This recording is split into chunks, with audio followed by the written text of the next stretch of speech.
A grim story from my friend's childhood. The story I'm about to tell is rather strange. By nature, I'm a skeptic, and believe that if not everything, then at least most phenomena that people attribute to the supernatural can be explained rationally if you think things through. I don't rule out that the events described below also have a much more mundane explanation, but for me, it still remains a mystery. Do you believe in devils? The little ones, with horns and hooves? I don't really, but that's exactly what this story is about, or rather, about a certain creature that was called that. So out I cried the village of Shrostki, summer of 2010, June.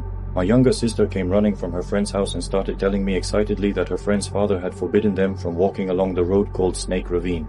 A narrow, rocky, winding road, surrounded by steep slopes, rising about 6 meters high, overgrown with nettles taller than a person, and wild ivy. This road leads to the river, and I myself use it quite often. He said that there's a devil living in the bushes there, a black one with red eyes. Naturally, I laughed and told my sister that he was just trying to scare them, that nobody lives there, let alone a black man with red eyes.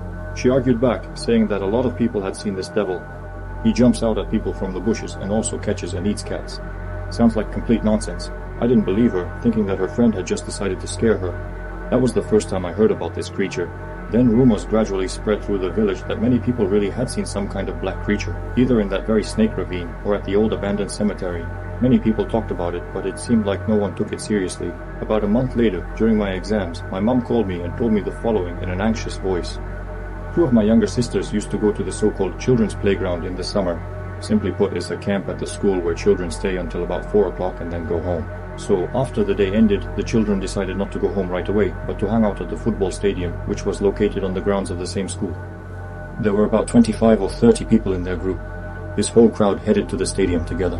And this is where things start to get interesting. Suddenly, one of the boys shouted that there was someone sitting in a tree. The soccer field was lined with elms around the perimeter.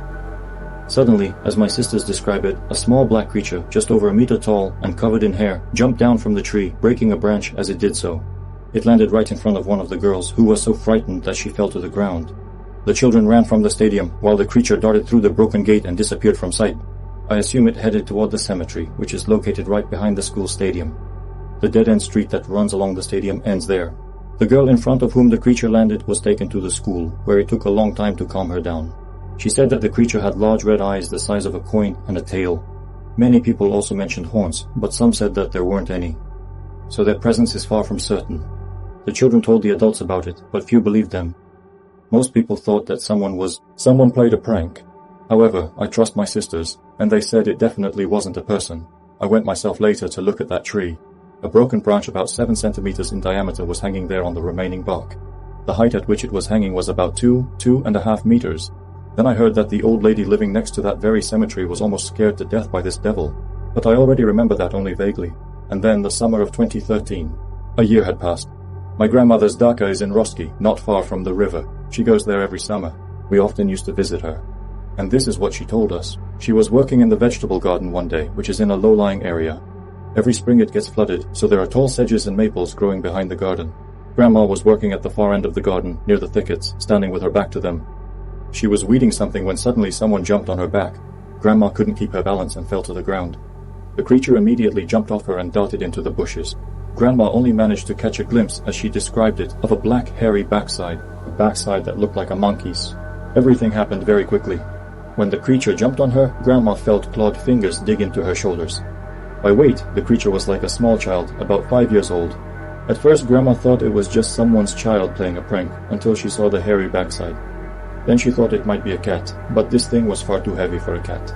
A dog wouldn't have been able to cling on like that. I've thought a lot about what it could have been. Maybe a monkey, but how could a monkey survive the winter? People called this creature a devil. Mom called it Almasty.